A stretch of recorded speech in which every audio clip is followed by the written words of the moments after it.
ప్రముఖ పుణ్యక్షేత్రం భద్రాచలం మిథిలా స్టేడియం సమీపంలో గల శ్రీ అన్నపూర్ణ సమేత శ్రీ రామలింగేశ్వర స్వామి వారి దేవస్థానం శత జయంతి మహోత్సవాలు ఈ నెల 9 నుంచి 11వ తేదీ వరకు అత్యంత వైభవంగా జరుగుతున్నాయి. కాకినాడకు చెందిన బ్రహ్మశ్రీ గురుదంతి భాస్కర శర్మ ఆధ్వర్యంలో 11 మంది ఋత్విజుల చేత 3 రోజుల పాటు ప్రత్యేక పూజా కార్యక్రమాలు జరగనున్నాయి.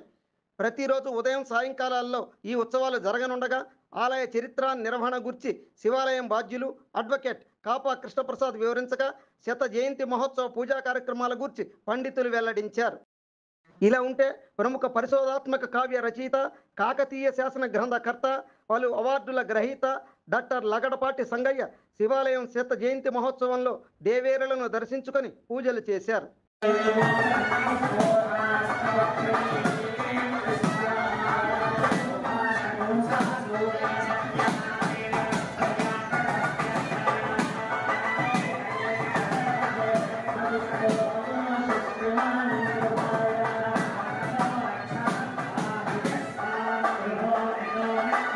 ఓం నమః శివాయ. ఒక పవిత్రమైనటువంటి భద్రాచల క్షేత్రంలో అనాది కాలంలో కాపా రామయ్య గారు, వారి ధర్మపత్ని లక్ష్మమ్మ గారు పుణ్య దంపతుల చేత 100 సంవత్సరాల కిందట ఈ భద్రాచల పుణ్యక్షేత్రంలో కాశీ నుంచి తీసుకుని వచ్చి ప్రతిష్ఠ చేసినటువంటి లింగమూర్తియే రామలింగేశ్వర స్వామి. భక్తుల అన్నదాహార్తులు తీర్చడం కోసం ఆ యొక్క పుణ్య దంపతులు ఇక్కడ ఒక మఠం స్థాపన చేసి గోవింద స్వామి వారిని ఆదర్శంగా తీసుకుని వారిని ధ్యానం చేస్తూ ఇక్కడికి వచ్చే భక్తులకు అన్నదాహార్తులను తీరుస్తూ స్వామివారి సేవలో తరించారు ఆ యొక్క పుణ్య దంపతులు, కాపావారి పుణ్య దంపతులు. అటువంటి ఈ క్షేత్రంలో రామలింగేశ్వర స్వామి నర్మద బాణ రూపమై 100 సంవత్సరాల కింద ప్రతిష్ఠ గావించబడ్డారు. ఇప్పటికీ కూడా వారి వంశస్థులు ప్రతి సంవత్సరము కూడా ఇక్కడ విశేషమైనటువంటి కార్యక్రమాలు జరుపుతూ స్వామివారిని వచ్చిన భక్తులందరికీ కూడా అనేక రకములుగా సేవలు చేస్తూ స్వామివారి ఆలయాన్ని నడుపుతున్నారు. ఇటువంటి పవిత్ర క్షేత్రం అన్నపూర్ణ సమేత రామలింగేశ్వర స్వామి వారి క్షేత్రం, మహత్తర క్షేత్రం.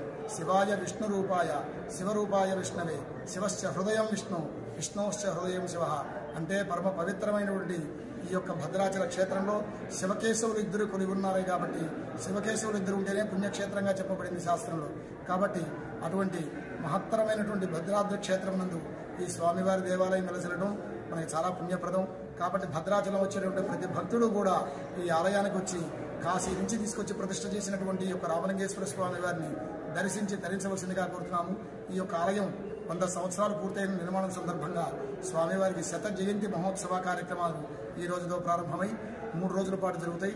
ఇందులో అనేక రకమైనటువంటి గణపతి పూజతో ప్రారంభమైనటువంటి ఉత్సవాలు, విశేషమైనటువంటి పూజా మహోత్సవాలు, చండీ హోమము, రుద్రహోమము, పాశుపద హోమములు, ఆలయంలో ఉన్నటువంటి పరివార దేవతలందరికీ హోమాలు చేసుకుని ఎల్లుండి మహాస్నపన గావించుకుని మహాపూర్ణాహుతి చేసి అనంతరం అన్నపూర్ణ సమేత రామలింగేశ్వర స్వామి వారికి శాంతికర కళ్యాణ మహోత్సవం జరుగుతుంది.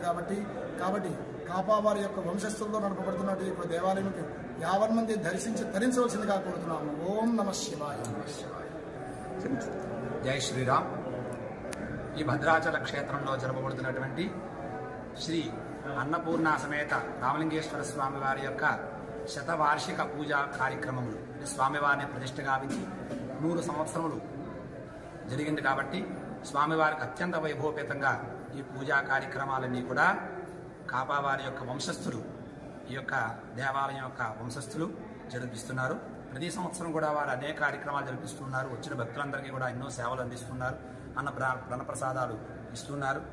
ఇప్పుడు 100 సంవత్సరములు కాబట్టి ఇంకా విశేషమైన కార్యక్రమాలు 3 రోజుల దీక్షగా చక్కనైన కార్యక్రమాలు, వేద విహితంగా చక్కనైన కార్యక్రమాలన్నీ కూడా ఏర్పాటు చేసి ఉన్నారు. ఈ కార్యక్రమాలన్నీ కూడా జరిపించడానికి వారు బ్రహ్మశ్రీ గురుదంతి భాస్కర శర్మ గారు, సామర్లకోట కాకినాడ వాస్తవ్యులు. వారి ఆధీనంలో ఋత్విజులు 11 మంది ఋత్విజులతో గోదావరి జిల్లా నుండి ఈ యొక్క కాకినాడ నుండి సామర్లకోట, పిఠాపురం ఇత్యాది గ్రామాల నుండి వేద పండితులందరినీ కూడా తీసుకువచ్చి మంచి పండితుల చేత కార్యక్రమాలన్నింటినీ కూడా 3 రోజుల పాటు అత్యంత వైభవంగా జరిపిస్తున్నారు. కాబట్టి భక్తులందరూ కూడా భద్రాచలం వచ్చినటువంటి ఆ శ్రీరామచంద్ర స్వామి వారి దర్శనం చేసుకున్న భక్తులందరూ కూడా వచ్చి ఈ యొక్క క్షేత్రంలో రామలింగేశ్వర స్వామి వారిని కూడా దర్శించి ఆయన అనుగ్రహాన్ని కూడా పొందవలసిందిగా కోరుతున్నాము. శుభం భూయా. ఓం నమః శివాయ. భక్తవరులందరికీ ప్రణామం అండి. నేను కృష్ణప్రసాద్ అడ్వకేట్ కాపా.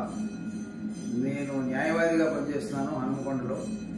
మా తాతగారు కాపా రామయ్య గారు, మా నాయనమ్మ కాపా లక్ష్మమ్మ గారు ఇద్దరు వారి గురువుగారైన గురు గోవింద స్వామి వారి ఆజ్ఞ ప్రకారం ఇక్కడ 1924లో భద్రాచలం అన్నదాన సత్రం ఎదురుగా ఉన్న గుట్ట మీద గుడి కట్టించడం జరిగింది.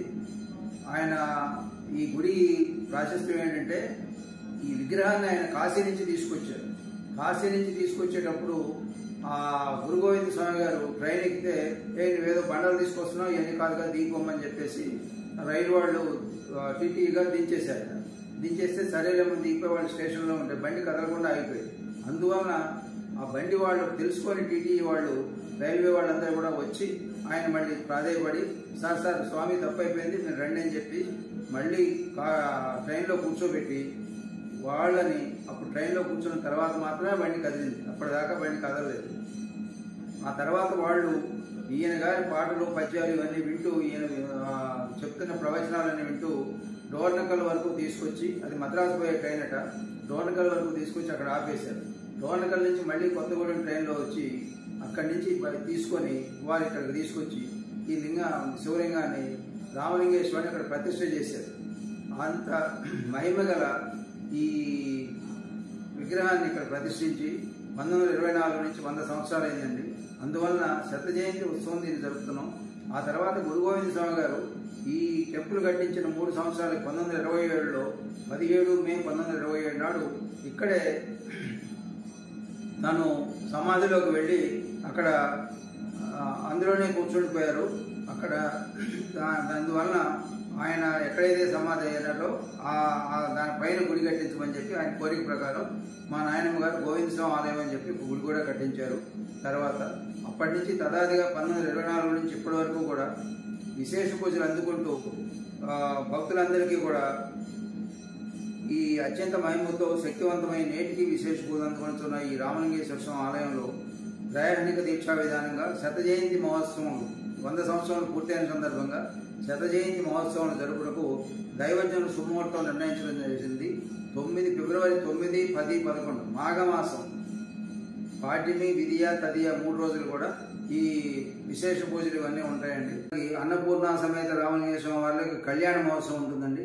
ఆ తర్వాత అన్నదానం ఉంటుంది. అన్నదాన సంతర్పణ కూడా 11వ తారీఖు నాడు ఈ భక్తులందరికీ కూడా అన్నదానం చేయడం జరుగుతుంది. దక్షిణ అయోధ్యగా భాసిల్లుతున్న భద్రాద్రి 2వ అయోధ్యగా దీన్ని నానుడుంది. ఎప్పటి నుంచో దీన్ని ఆ విధంగా పిలుస్తున్నారు. అటువంటి పుణ్యక్షేత్రంలో అన్నదాన కళ్యాణ మండపానికి ఎదురుగా అన్నదాన సత్రం ప్రక్కనున్న ఈ శివాలయం చాలా ప్రాశస్త్యమైంది. అందువలన తమరందరూ వచ్చి ఒక్కసారి విచ్చేసి స్వామివారి పాత్రలకు స్వామివారి కృపకు పాత్రలు కాగలరని మా మనవి.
कालाय महादेव श्री चंदनम समर्पयामि कलमकिरणाय महाक्षदानं समर्पयामि पुष्पवासिनेन नमः पुष्पवत्ने नमः देवमुखाय नमः ओम सप्तदिक्पाय नमः ओम वैश्वानाय नमः ओम जातवेदसे नमः धूपमाग्रापयामि परप्रमदनाय नमः दीपं అయ్యా అందరూ కూడా దేవ నమస్కారం చేసుకోండి. బాబు అన్నింటిలో ఒకసారి గట్టిగా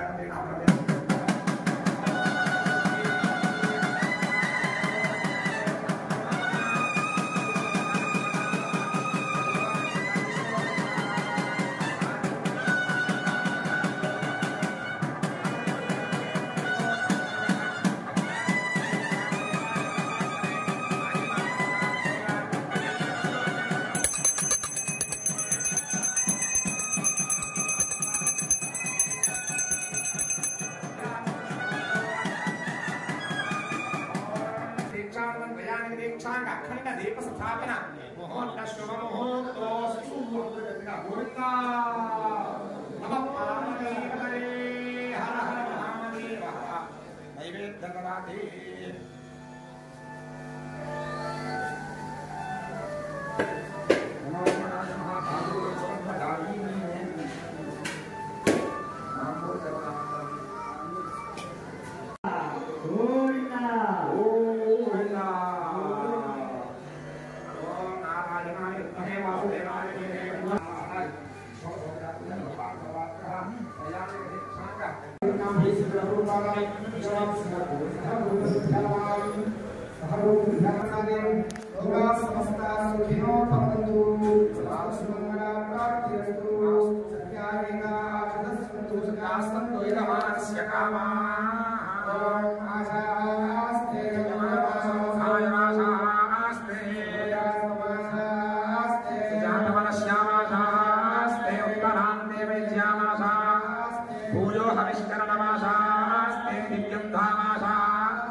నమస్కారం చేసుకుని అపరాధ సహస్రాన్ని ప్రియంతే హత్య సమయా నాశోయ విధమామత్వా క్షమస్వ పరమేశ్వర క్షమస్వ పరమేశ్వరి క్షమర్థం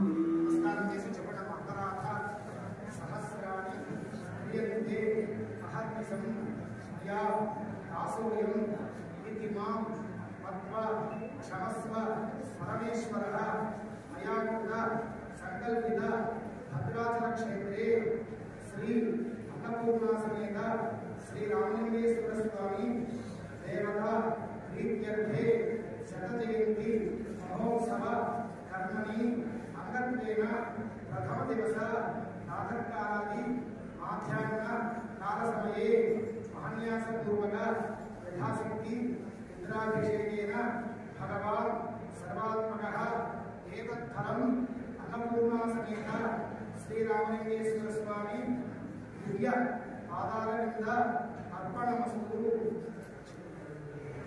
లోకా సమస్తా సుఖినో భవంతు.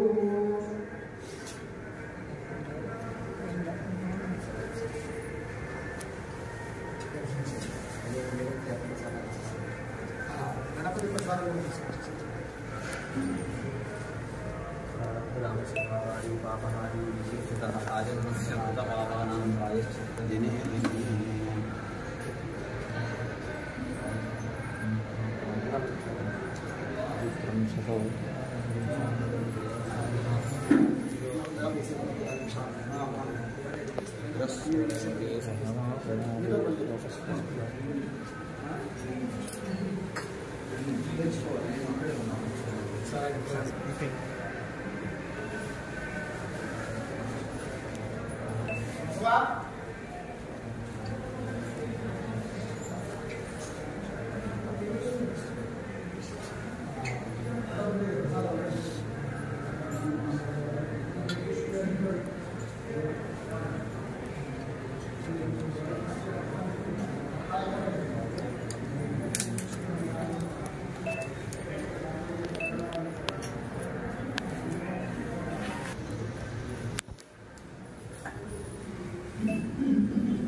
24 వెలది న్యూస్ ఛానల్.